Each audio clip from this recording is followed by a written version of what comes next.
Hello, everyone. Welcome to today's webinar, Networking Strategies for Your Career. I'm your moderator, Mariah Weiss, and I work as part of the marketing team here at IIBA. IIBA is an independent, not-for-profit professional association serving the global business analysis community. A recognized thought leader, IIBA is dedicated to elevating the discipline of business analysis. We provide our global community with the relevant tools, resources, and networking opportunities to take control of your career. I'm here with your panelists today, Kristen Call and Susan Moore. Kristen has over 25 years of experience in retail with extensive knowledge in product, project, and program management. She knows how to make the connections that matter. She is currently America's Internet of Things sales specialist at Intel, responsible for scaling partners focused on retail, banking, and hospitality. Susan Moore currently works at IIBA as our community engagement manager. I'm sure our members will see more of her in the months to come. And she is a project management professional and understands the importance of an established, thriving network. A little bit of housekeeping before we get started. If you have any questions during the presentation, please type them into the questions tab in your control panel. We will answer some of your questions at the end of this session as time permits. You can find today's deck in the handouts tab. Today's webinar recording will be available on our IIBA webinar archives page within 10 business days of broadcast. Today, Susan and Kristen will be speaking about their experiences with networking and how you can use it as a necessary tool in your arsenal to advance your career. Networking is a key part of your career toolbox. According to LinkedIn, more than 70% of professionals get hired at companies where they already have a connection. However, there's always been challenges associated with building your professional network, and those challenges have translated into the virtual world during the pandemic. That moves us to our first question for the audience. We're trying something new today, so we'd love to get your feedback. Please use the link found in the chat or use the QR code found in the slide that you can see here. On your phone or computer, please feel free to answer the question to our open-ended question, plus upvote your favorite answer already input by other participants. It will ask you to accept the privacy rules, but please know your answers are anonymous. Just follow the instructions to star existing answers. We want to ask you, what are your greatest challenges networking in 2021? Don't feel too rushed with this segment and feel free to respond as you think of ideas through the presentation. You can use that link that I just pasted in the chat right now. We'll come back to it later in our presentation as time permits. Now to get us started, I'm going to turn this presentation over to Susan and Kristen to tell us a little bit about themselves and their experiences with networking. Kristen, could you get us started and then hand it over to Susan? Yeah, absolutely. First off, welcome everyone. I'm excited to be here and talk about some might be not your favorite topic, but I found a lot of value in networking. And so first, the question is leveraging your network. So I find that, let me take you a little bit back in my career where I didn't do a lot of networking. I did a lot of working, utilizing my skill set and things like that. And then I realized as I wanted to grow my career, I started to look into what does networking look like and what are the different groups that I can participate in. And that's actually when I found IIBA. I didn't know what a business analyst was. And I can't remember, it was so long ago where I found it, but I was just doing research on the internet and I found IIBA, and then I found my local chapter. And that was one of the ways that I really started leveraging my community, understanding what types of jobs do BAs do and things like that. And it was just something I'd never done before. And I found extraordinary value in starting to talk about my career, what I wanted to do, and get other people's inputs of what they've done. So that's just a little tiny bit, and I'm going to turn it over to Susan and see, so just a little bit, we're going to bat back and forth because we want this to be interactive and a fun conversation as well. Thank you, Kristen, and thanks, Mariah. And Hello, IIBA members. First of all, I am really excited to be here. As Mariah mentioned in my bio, I've been a business analyst for about 20 years, and I am your new community engagement manager. So I'm here for you. So you're going to be hearing more from me, seeing some blog posts, and I'll be reaching out because I want to understand how we can help make your membership really valuable. On that note, networking is really valuable, but much like Kristen, I also have never been a fan of networking. I'm a little bit of an introvert. We'll tell you some stories about that in a few minutes. Um, but honestly, as I have gotten more established in my career, met more people, I have realized just kind of accidentally that networking really helps. And let me tell you, I got this job through networking, and it's a little story of networking, electronic networking going sideways. But LinkedIn accidentally made me an employee of somebody's company. And so when we touched base, it turned out that she was an IIBA chapter member. We did some virtual chats just to get to know each other, and she connected me with some folks here at IIBA, and when there was a job posting, they already knew a little bit about me, and I applied. So you never can tell where networking is going to take you. So as much as you don't like it, it seems like a lot of work, it can really be helpful. So. Well, I'm going to touch on that note that you might not like it. So I definitely think that's a muscle that some of us have to learn to enjoy. And I think that it's just finding what your goals are, that you want to have when you're networking. I think that makes a bigger impact on you for what you bring into the conversation and how you relate to that networking group. And I don't think that every network is for everyone. I think you do have to peruse around, be open to adventure, and go into different groups, see if that's what you're looking for. If not, it's totally fine to leave. You don't have to stay. So, again, I think having a goal of what you're trying to achieve, and I think it's a give and take, like any relationship. You want to see what you can contribute and what you want to be able to receive back, definitely for your career, but also you can make great friends. One of the things that my former president of the Phoenix chapter said was she got to meet people from all over the world, and that was very valuable for her, and being able to understand the problems that they're dealing with. And it doesn't matter where in the world, BAs are facing some of the very similar challenges. So that was another thing that I got valuable, was expanding my vocabulary of the challenges that I had. There's similarities, but I also want to expand and be out of my comfort zone, right? So that's a challenge that will make you grow in your career, and to be okay with that. We all get stuck into I want to just be comfortable. I just want to go to work. I just want to have a nice, easy day. And that's just fine. But there comes a point where that nice, easy day doesn't become challenging, and the meaning in your life, it changes, right? So that networking can really provide what you might be looking for, and that extra challenge to extend you at work or wherever it might be. But those are some of the really great things that I've got out of networking.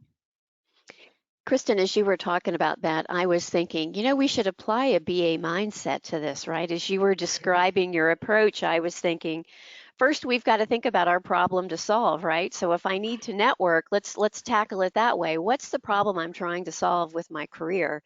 And then let's go find my stakeholders. Who are the people that can assist me, or that I can reach out to directly or indirectly to start to understand more about what's out there, who I can bring into that network, and then we just need to plan that networking. And I think that you make a great point, because our network may not be one segment of people, right? So we work in business analysis, but there might be a network of folks that you went to school with, you went to college with.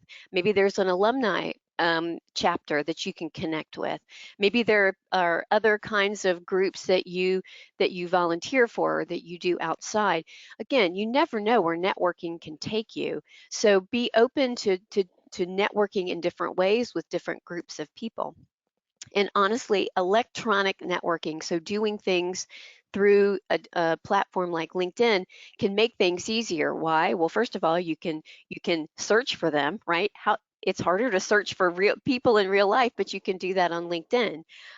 You can see who they are, you can see what connections they have, you can know something about them, so that if you're an introvert, you can find whatever that starting point of a conversation is, and you can have that. So electronic networking, I think, is awesome. And you know what? There's a challenge, right? I think sometimes we network because someone has challenged us to do that. We need to grow our career. In my case, it was a CIO who said, you should think about using some of these skills outside of the career, you know, what you do day to day. And that's what got me into community engagement. So diversify, that's the name of the game. I feel like that was a great lead into just the next question right there, getting started. So how do people get started with networking with other people? We have so many people who've just never done this and just don't know how to even get their foot in the door, where to go.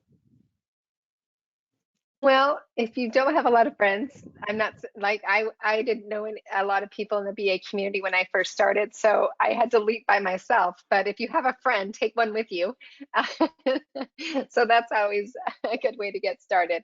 But I'm going to go back to social media. I mean, think of where, you know, what we have, the tools that we have today. We didn't have those 20 years ago. So use your networking in your social media. That's a great place to start. Use your workplace. You know, if there isn't a networking group at work, start one, right? Get people to come in and talk about like-minded things. And I know that sometimes, you know, the challenge is I just spent all day working. What's the last thing I want to do is talk to one more person. But you can really get energized if you find a topic that you're passionate about and that's something that you love. So feed into those kinds of conversations that will get you re-energized. But that to me, that was how I got started, is I just found the group that I wanted to jump into. And you know, it was scary. I honestly, it was very scary just reaching out to my Phoenix chapter. And you know what, they were very nice and receptive, and they invited me to their first meeting, and then I went, and that was, I think, 15 years ago. So here we are today. And to add on to that, I think, particularly if you've been in a career for a while, I think you know more people than you think you do. And so don't just think of those as networking opportunities. You know, my dad would always tell me when I came to him with a problem and we were looking for a solution, he would say, I may not know someone, but I know someone who might know someone. And I think that's a good approach to how you might network, right? So you may have a group of friends at work. They may not themselves, I mean, you kind of network socially, but they may know folks that they can connect you with in real life. Again, we've touched on electronic platforms. I think those are great ways to get started. And again, take a look at your connections. In fact, that's a feature of LinkedIn, right? It'll tell you who some of their connections are, and you may find that you've got some mutual connections, and that's a great place to start. But also look at the activities that you do outside of work, right? So if that idea is to diversify. So when my CIO made that challenge to me of, hey, you should take these talents and you should use them in the community. I was living in a town where I didn't know a lot of people, and so my first thought was, I wonder if my university has an alumni chapter here. So those would all be people that I may not know personally, but we all went to the same school and had the same experiences. And so you can find things like alumni chapters. You know, there are meetup platforms where you can go out there, and there's every kind of group that meets. Do you like kickball? Do you like reading? Do you like flower arranging? If you go to some of these meetup platforms, you can certainly connect with different groups and start new networks. That's a great lead in. Change your hair color, do all kinds of things. I mean, you can do. That's right. There's a network for everything. That's right. But that I think moves us to our next question, because I mean, there's so many introverts in the business analysis community. What are your thoughts about that? You know, I found it really interesting. I took one of those personality tests, right, about, I don't know, 30 some odd years ago. And I was like way on the, left side of that introvert line. And as I've grown my career, that line has it's inched up to right down the middle. And so to me, that shows that you can grow that muscle. You can grow that balance between being an introvert and an extrovert. And like I said, the way that I've done it is really define a topic that I'm passionate about. I have no idea why I love BAs in the business analyst community, but I do. I love the work. I love diving into it. And even in my job today, I don't have the BA title, but I use that skill set every single day because it's about technology. It's about diving into people's problems. What are they trying to solve? And knowing that what they say may not be really how you're going to solve it. That experience takes to me every single day. So I think it's really just being okay with who you are. There's nothing wrong with being an introvert, but don't let that be a handicap, and know the difference between being shy and being an introvert, right? So the biggest difference I've read, I was trying to find the book that I read many, many years ago and I couldn't, but I think that there's a lot of great books on being, an introvert. When you're in a group, you get exhausted versus an extrovert where they really thrive on that group. And so it's really just swapping those types of activities and find where your passion can be again. So any introverts might have some shyness on top of it. Bring a friend, and then just if you have an extrovert friend, actually that's where I've learned how to navigate a room as I watched them. How do they just strike up a conversation? How do they really get into some interesting things? So really watched their movements and kind of just replicated that, and just be okay with those awkward moments. So on the topic of books about networking for introverts, actually in our digital library, which is a benefit for all of the members, there is a book called Networking for People Who Hate Networking. It's pretty much the theme of today, right? A field guide for introverts, the overwhelmed, and the underconnected. There's a digital version. There's also an audio version. So if you're, taking a road trip this summer, by the pool, whatever, you've got an option to be able to listen to that.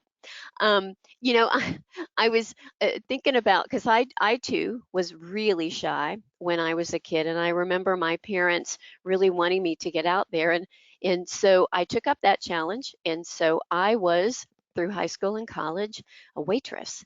And listen, you've got to learn to talk to people, and in some ways that helped me to break out of my shell. And I thought, well, if I can talk to people about a menu item, I can certainly talk to people about other topics. So challenge yourself. Here's another opportunity for networking. In many towns, there are. I'm going to go old school. Are they called? There's civic clubs. There are Toastmasters. So if speaking is not your thing, there are organizations in your communities where they can help you to overcome that fear. And it's also a network of people. So find ways to challenge yourself. And I agree with Kristen. Being an introvert or being shy shouldn't hold you back. What you've got to do is maybe think a little bit about what are your strengths. If you know that you're shy, how can you do one thing a little bit differently the next time you're with people? And hey, not every first try at something goes well, but you always learn something. Even when you don't do it well, you learn something. So Yes, I'm often sticking foot in mouth, so I've I've learned a lot from my own mistakes. But I think that that's another really great point, is just to be okay with your comfort zone. Be who you are. And one of the things that I really had to be okay with is whatever space I'm in, to just embrace it and be that. I'm never going to be the smartest person in the room. I'm not going to be the most fantastic person in the room. I'm not going to be that person that might cover every opportunity in a room. So I'm just going to bring myself, right? Even before this call, my heart's pumping. I'm nervous. I'm like, why am I nervous? I'm going to meet some really great people. I'm talking to a great community. Why am I nervous? And it's like, okay, I'm just going to bring myself, because there's nobody else behind me. I can't bring them. I'm just going to bring me, and we're going to see how it plays out, because that's all I got. So And don't be afraid of that. And that's a great point, because I think at the core of networking is always being authentic. So being authentic in who you are and what you want to achieve, but also being authentic with the person that you want to connect with, right? So we're not just wanting to connect with people for some kind of gain. That should not be your ultimate goal with networking. You really want to build an authentic, genuine community of people that you can reach out to, because it could not just lead to a career opportunity. It could lead to a mentorship opportunity. It could lead you to some other kind of connection. It could lead you in places where you never know. And if you've got a good, authentic foundation, I think it can take you lots of places. Not only that, but I think just being authentic. If you are who you are, right? If that extrovert friend that you're going to an event with is able to connect with 50 people and get 50 business cards in a room, and you get 3, that's totally cool, because that's who you are. And those 3 people will probably have gotten to know you a whole lot better than those 50 people that your extrovert friend got to know during the event. Yep. So, I mean, if for those who are nervous, come like you're coming to a meeting, right? Come prepared. I know that probably everyone on this has read a book. Bring a topic that you love, that you can start a conversation on. Find likeness, right? Read the room. That's a really important skill set, is, when you're talking to somebody and they're kind of off dozing, maybe that's not the connection you want. It's okay. Don't take anything personal, right? It's really, think of it as opportunity. And you don't know what's going on in their lives either. So think of it as an opportunity. Think of it as, maybe I'll meet this person again and we'll click, move on to another person in the room. So it's totally okay for you to engage in however you are. Great point about not taking it personally. Because I think sometimes, so now let's switch that from in real life networking to electronic. Sometimes you can send that friend request or the connection request out to somebody and they may not respond to you. People have busy lives. Don't take it personally if you don't hear back from them ever. That's happened to me before. That's just the way that electronic networking goes. So, this is really about a journey, right? So it is not as if you're going to connect with that person, you're going to click and it's going to lead you to some end result. There is a long game to networking. So so be ready for the ride. And it should be a fun ride. Should be a fun ride. We're only here for fun. Thanks for so much feedback about just kind of how you can network as an introvert. I know that there's so many people out there that were really gelling with that question. We actually have a few attendees asking about attending a webinar to network with other introverts like themselves. So it would be interesting to kind of go a little bit further into this, and yeah, ideas for the future, I'm sure. But I'll take us back to that question that we asked the audience and flip over to some of the feedback we've gotten so far. So don't worry, you can still put in your thoughts. Just follow the link that was in the chat earlier. I'm going to go ahead and refresh this. I see we've gotten a lot of feedback about people who don't know how to market themselves. I can understand how that would be really difficult. Maybe that feeds into what you've already said about being an introvert. What do you two think?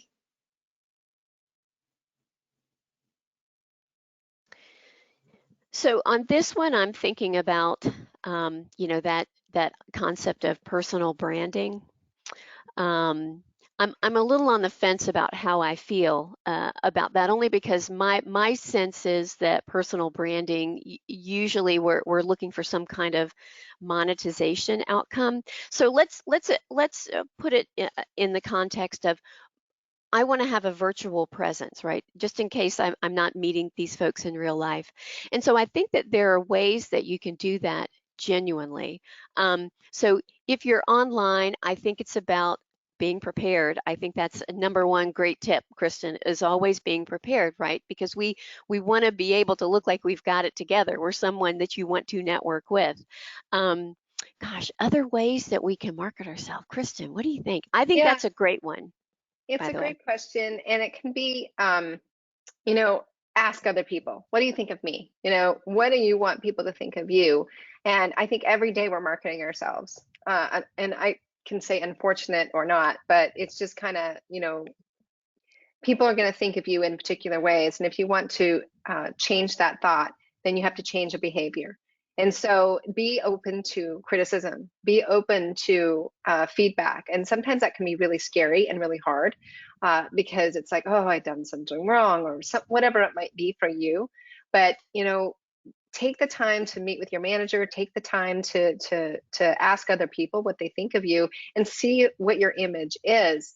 And then, you know, LinkedIn, I always use LinkedIn because that's a professional platform. Look at what you're posting, look at what you're saying, keep it professional. I've seen a lot of people kind of go off into social media or social types of topics. And that can be touchy, right? Because people have different beliefs and they have different ways of approaching things. And LinkedIn is not the place to have an argument or, you know, make people wrong or anything. It's really to kind of come together and really understand what the industries are doing and what people are doing. So use those platforms wisely. And remember, people are looking to you probably for your leadership and your thought process of how you approach things. So focus on those types of things as marketing yourself, and start at work as well. You know, we always say, think about what you're sending the email first. You know, don't hurry up and write that email and then hit send. Think about it. Am I sending the message that I want people to actually hear? So that's what I would say about marketing. And I think there are different levels of marketing. So I mentioned that personal branding stuff, which is, it is things like search engine optimization and blogs and all of that stuff. But if we're just talking about wanting to connect with other people, I think, again, I'm going to repeat Kristen's points because they are fantastic. It's about being prepared. And that is, the looking professional, using social media wisely, kind of having some topics that you're really passionate about, so people can see who you are. I also think, again, being authentic, just be you.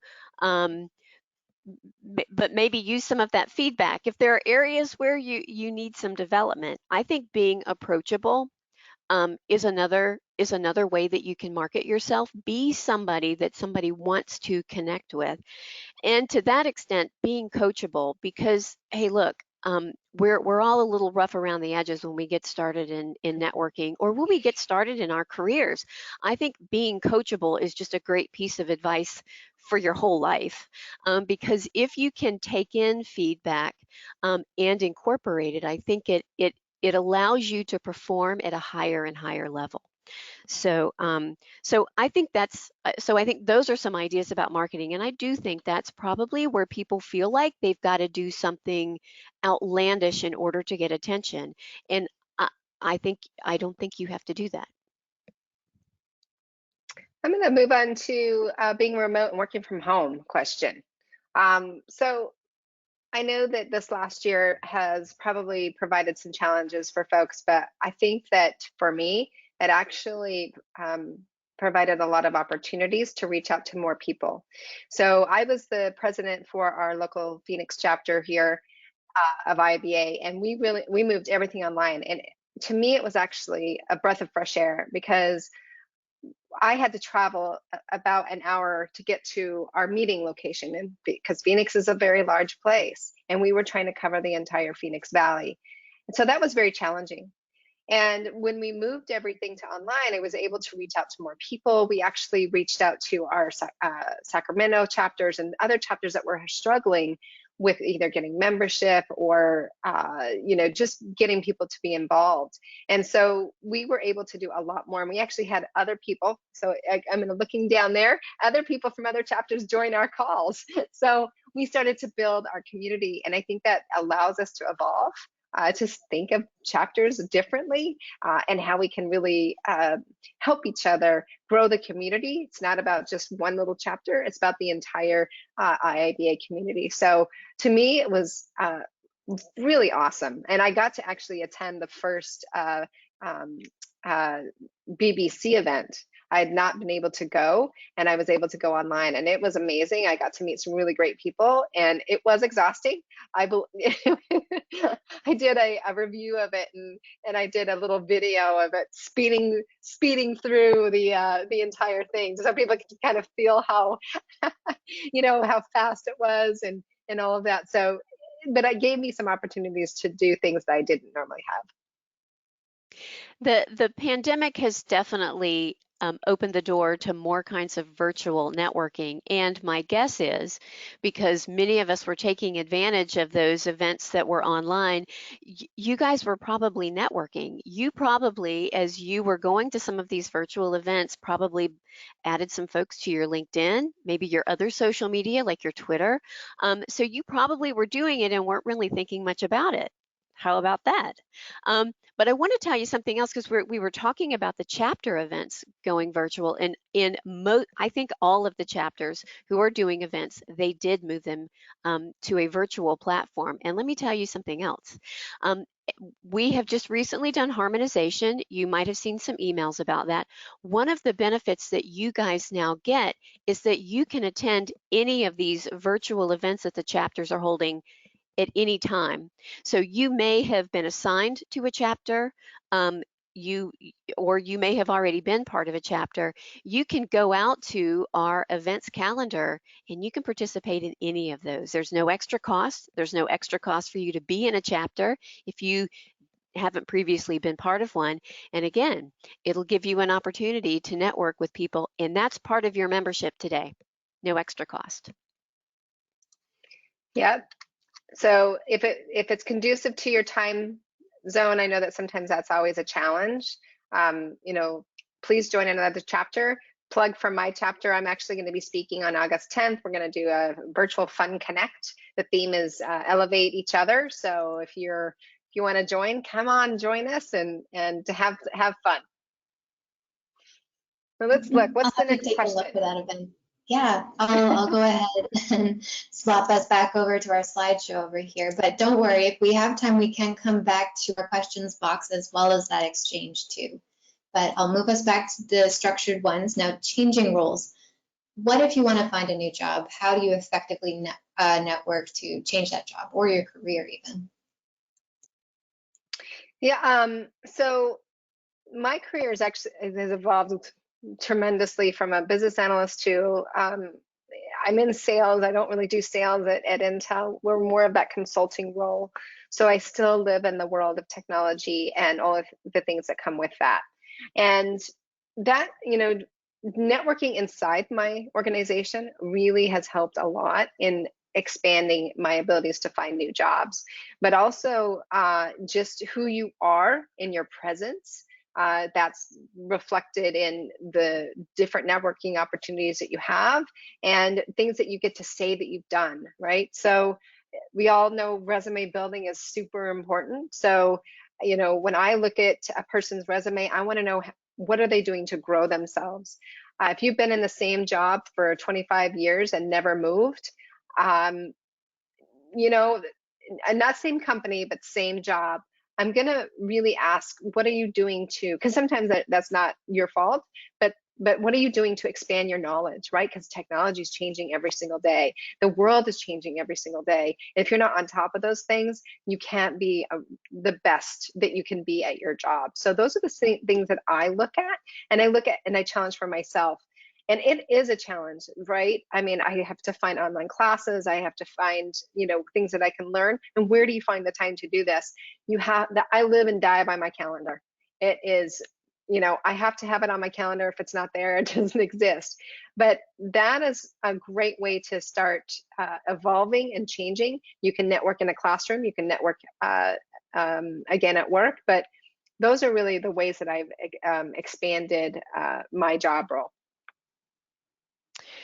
So I I am part of a couple of different virtual or remote working forums. I've been really interested in this space for quite a while, and so some of those forums that I'm part of, they do virtual job fairs, and so that's one way that you can not only if you're interested in virtual jobs, that you can find virtual jobs, but you can also network with people there. And by people, I mean recruiters, program or product managers in that space. And you can reach out to them as you see opportunities posted. Another thing that you can do, which is maybe a little bit outside of the network, but if there are companies that you are interested in, that you've got a passion for, you're able to go out to crowdsourced platforms like Glassdoor, and you can research those companies, find out a little bit about them.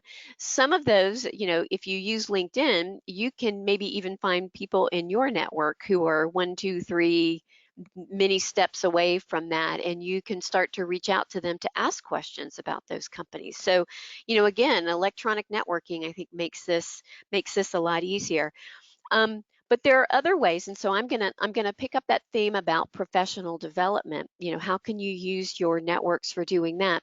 Well, one, if you're an IIBA member, and you guys are, chapters can be a great place for you to network and find opportunities for professional development. Heck, you can probably even find career opportunities through your connections in your chapters if you're looking for something local.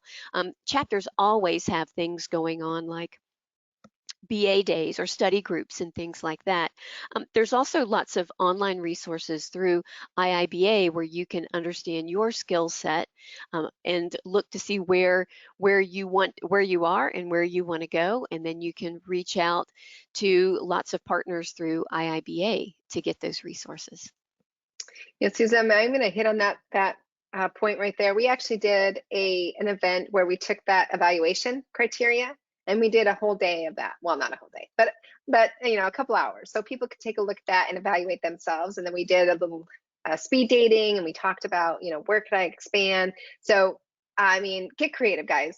You guys are the master of your universe. So bring your great ideas to to a forum that you want. And if it's IIBA, fabulous. If it's another one, fabulous.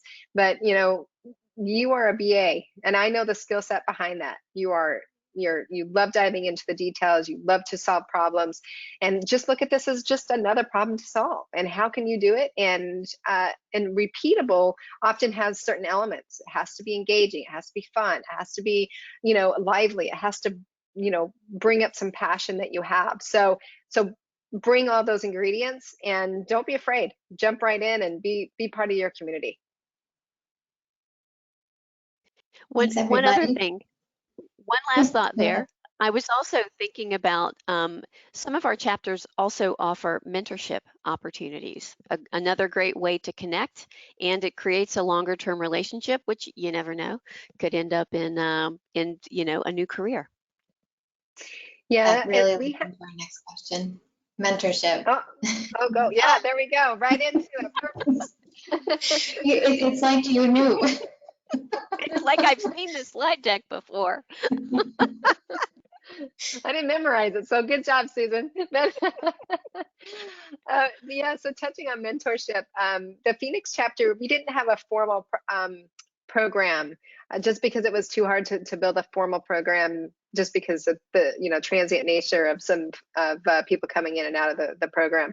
But we did informal, and really there's some basic guidelines that we took, and that was from a mentorship perspective, have a start and a finish time. So I'm going to start on this date, I'm going to finish on this date, because if you don't, it really can go forever, and nobody wants this to go forever. The second thing is to bring goals. What do you want to accomplish in each session? Because otherwise you're going to talk about the weather, and you're going to talk about really great things, but you're not going to accomplish anything, and you're going to kind of go, why am I joining this again? Why am I talking to this person? So really have goals in mind together. And it's always a two-way street. Yes, the mentor is, giving their advice to the mentoree, but the mentoree can also provide the mentor great valuable lessons. And especially if there's a generation gap, I love learning from, people that are younger from me. What are they going through? What are their challenges? And learn from some of the things that they've done. So I think it should always be a two-way street.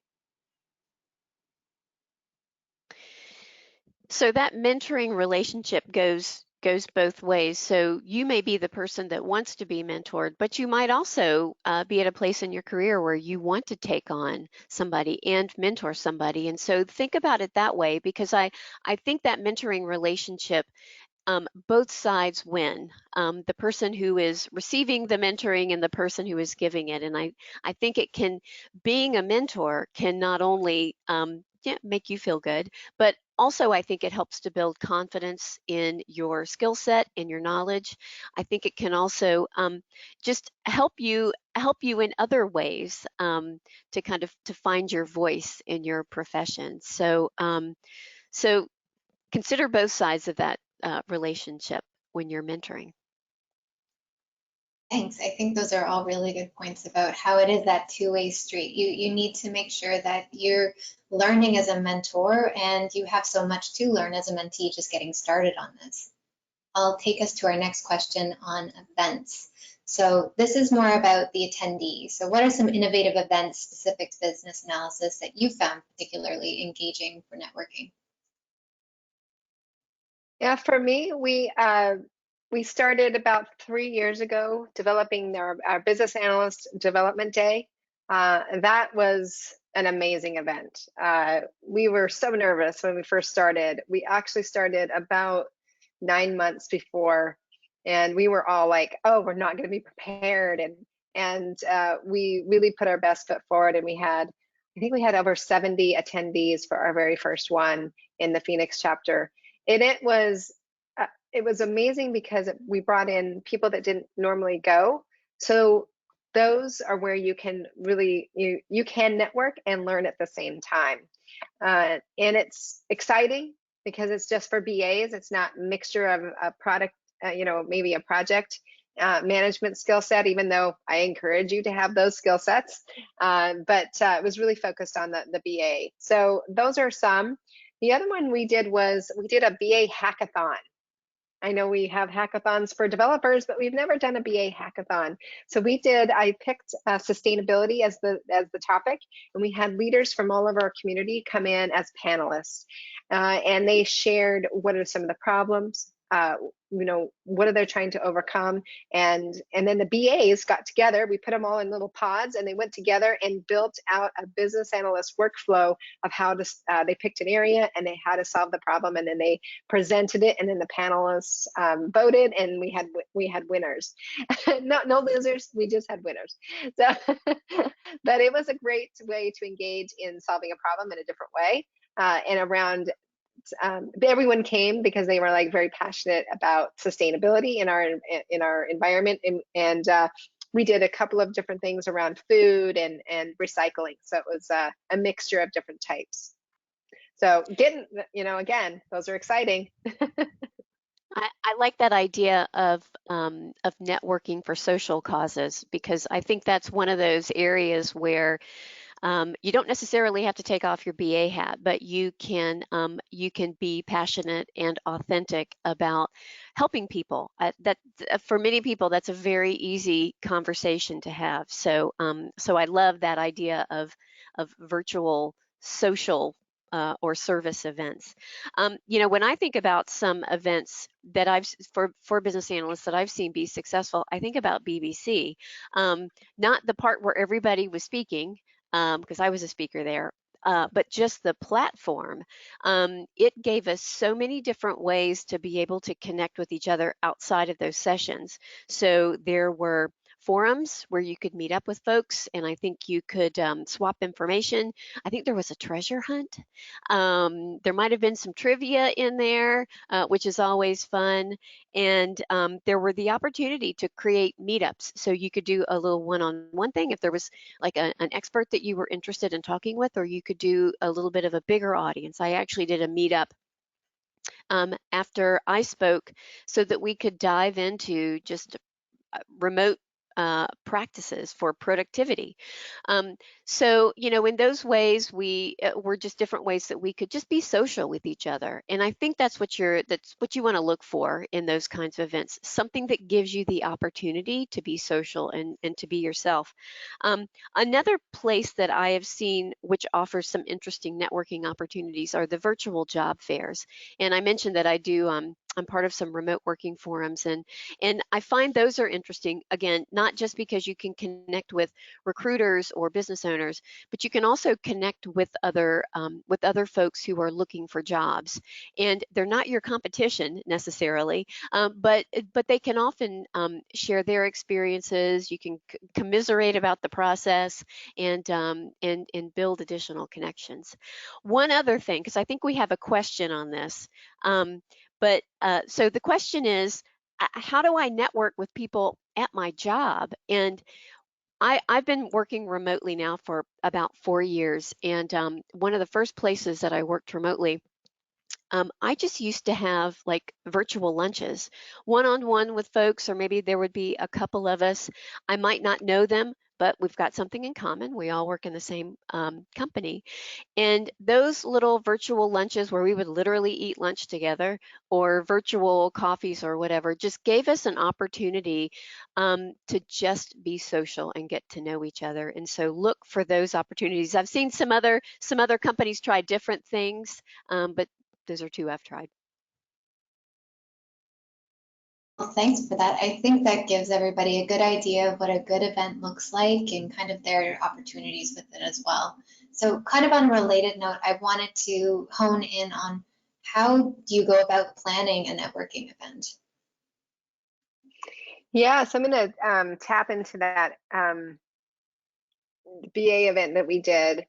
I honestly came up with the idea twofold, right? So I was on the IIBA website perusing the different webinars that they had, and I listened to a gentleman from the UK, and he was trying to solve a personal problem. He couldn't park his car, and he thought that the way that the city was organizing parking opportunities was just not a really great solution. So instead of complaining about it, he actually took his BA skill set and put it to work. And he built out this whole workflow. It was so cool. This whole workflow and plan, and he took it to the city and he gave them the ideas of how to make parking better. And I'm like, that is so cool. There are so many problems in the world, and to me, the BA community is just the right skill set to solve any problem in the world. That's just my personal opinion, and that's where it really gave me the idea of the hackathon. So I think that the first thing is get involved. Your voice matters, right? And who you are, you bring something to the conversation, you bring something to the room, and if you're not there, there's a huge missing.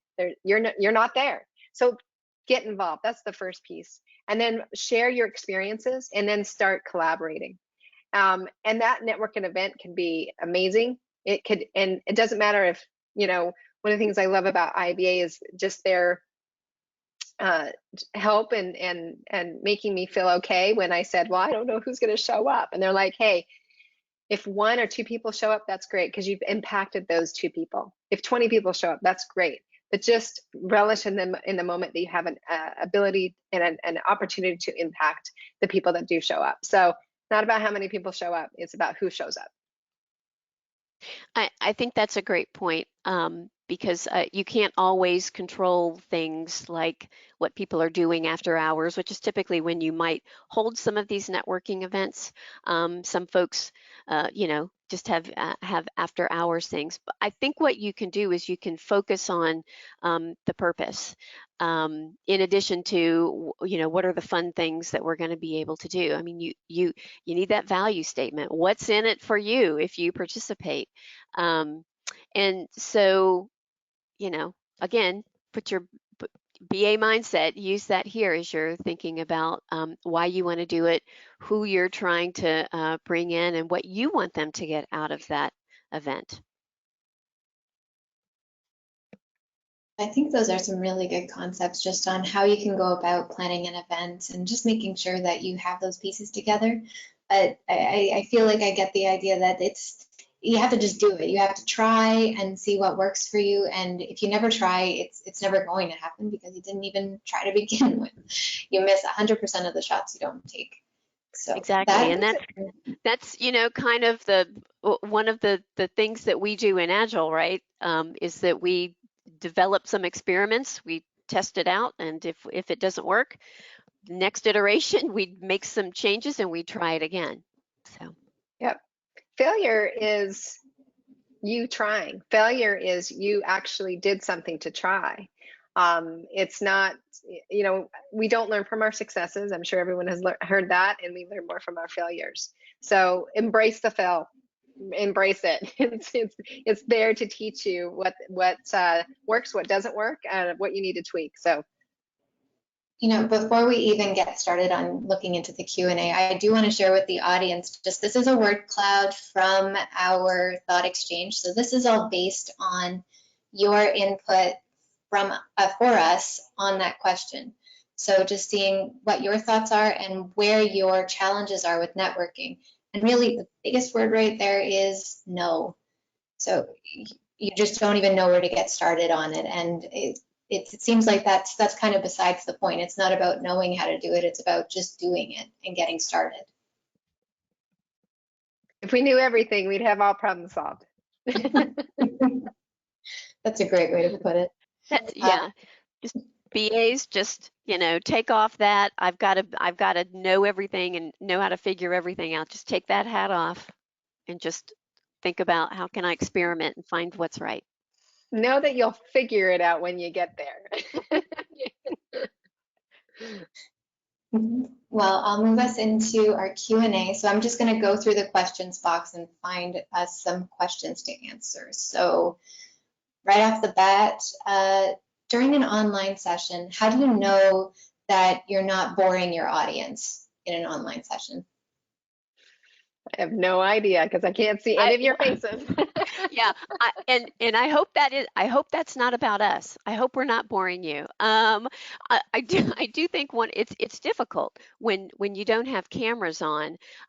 So if you do have cameras on, I would even say sometimes that it's hard to tell because standard body language being what it is, I can't tell if I'm looking at a phone or taking notes.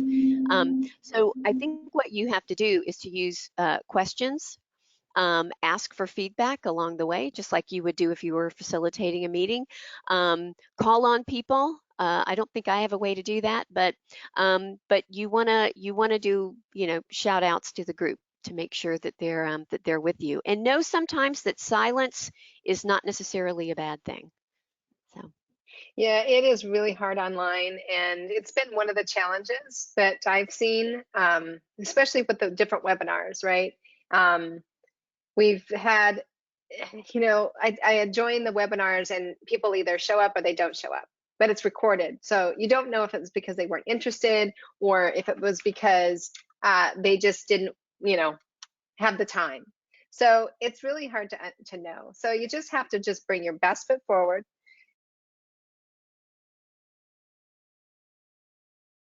Kristen, we lost you. Yeah, sorry, we just lost you at the end there, Kristen.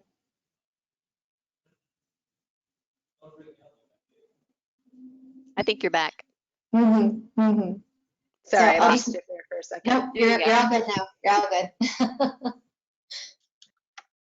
Sorry. I'll move us to, no. We're in the last few minutes. Live events are always fun. Right. Well, if it doesn't happen, then it's bound to happen at the next one, right? Hey, it keeps people thinking, right? Mm-hmm. We talked about being bored. They sure know that. Oh, that's right. We promise that we're actually live here. Yes. So I'll move on to just Odd's question around how do you network with people within your organization effectively when you're working remotely? It is very different from a face-to-face environment. Yeah, you've gotta you have to make an effort. Again, I mentioned something like a virtual lunch, a virtual chat, having coffee in the morning. You've really you do have to make that effort. And and you've got to find something that's not necessarily work related to have a conversation about. Yeah, so I learned some really valuable lessons being here at Intel, and they're very social. They're a bunch of engineers, but they're really social. And one of the things they do is one-on-ones. So constantly having a one-on-one chat, set up a meeting. It can be 15 minutes, it can be 30 minutes. And there really doesn't necessarily have to be an agenda. Just say, hey, what's going on? And it's a great way to learn what's happening in your organization, especially if you're in a very large organization, right? Because I always say for every 1,000 conversations that's happening, I'm probably privy to 2. So it's really be okay with setting up those meetings. For your first meeting, have an agenda. Say, hey, I just want to get to know you, just want to understand your work. And that's a great way to start networking. And it's a great way to challenge your, internal just your social events inside, right? And how they interact with each other. So don't be afraid to do things that other people haven't done before. Because, when you were a kid, remember somebody raising their hand, they always ask the question that you were dying to know about. Well, that might be happening here. So be okay to challenge the culture inside of your own organization. I think that's a great answer to that one. Next question from Felix. Does IIBA have a networking facility? I think talking about the chapters would probably be the way to go for that one. Kristen, Susan, either of you, I'm sure, have some great tips to give them. So there's not necessarily a networking platform through IIBA Global, but I think the chapters really is where you're going to be able to do that networking, because you are going to be meeting with real people locally or virtually. And so they've got lots of different events, and I'll let Kristen talk about networking at the chapter level. Yeah, no, that's really the best place to start is your chapter. And if your chapter's not strong, find the president, help her or help him, right? Because it is all volunteer work, and everyone that's there is passionate about something, and that's why they're on the board. So it doesn't have to be a long stint. Work with them. We've made arrangements for people to come in and be board members for a year or whatever. And it seems like a really long time, but it's not. It goes fast. And, always, steady your work. Make sure it's not overwhelming. There's a lot of ways that you can utilize that. But if your chapter is strong, well, then show up, right? Go to those events. Provide your feedback. If they're not doing the topics that you're interested in, then provide that. But your leadership, really, if you're not living or seeing the things that you want, sometimes it's going to take a little bit of effort from you to provide that to the people either can help you or you can help make it happen. So, again, you're the masters of your universe. So that's some places that I would start. What's another good way to network? Volunteer. Yeah. Not kidding. And I think, hey, Mariah, we have another question that was about chapters, which I thought was a really good one. Do you need to have a certification to join a chapter? The answer is no. Yeah, I see that Yeah, one there. you don't have to have a certification. I think you have to be a member to join. Yeah. Yes, you have to be a member to join, but no certification required. Yeah. Well, let me break it down a little bit. So you to come to a chapter meeting, a lot of times we have different tiers, right? So because we are having usually paid speakers or some type of a professional speaker, we do charge for the sessions. So if you're not a member, there's usually a fee. That fee always goes to either a gift or something to the speaker to bring in good quality speakers. If you are a member, typically it's part of your membership. So everybody has a little bit different structure, but you start at the IIB level. That's that's where you have to start, and then you can find your chapter. So you have to be a member of IIBA to be a member of your local chapter, but you have options. You don't have to be a member to join the events, but usually there's some kind of fee or something to join those. Yeah, that's a great point, and thanks for clarifying that. So certification not required, and there's opportunities for non-members to participate in events. So check your chapter. Go to IIBA's website and look for the chapters, and you can see if there's one in your community. You can also check out the events on our events page, and there will be information there about any non-member fees. But members, you're in. Go, I think that's network. a great way to end off this session. I'll make sure to include a link into the chapters into the follow-up email as well for everybody. So that wraps up our time for Q&A and our time for the webinar today. So thank you to everyone for your thoughtful questions. I'd like to thank Susan Moore and Christy Call for your time and expert insights into how you can use your networking, no matter if you're a senior professional or just getting started. Do you two have any last words? Thank you. High five, Thank you for Kristen. thank you for the generosity for your whole hour today. So thank you. Thanks, members. We'll be talking more. You'll be seeing more of me. Yes, thanks to everybody, and we'll see you next time. Bye. Bye.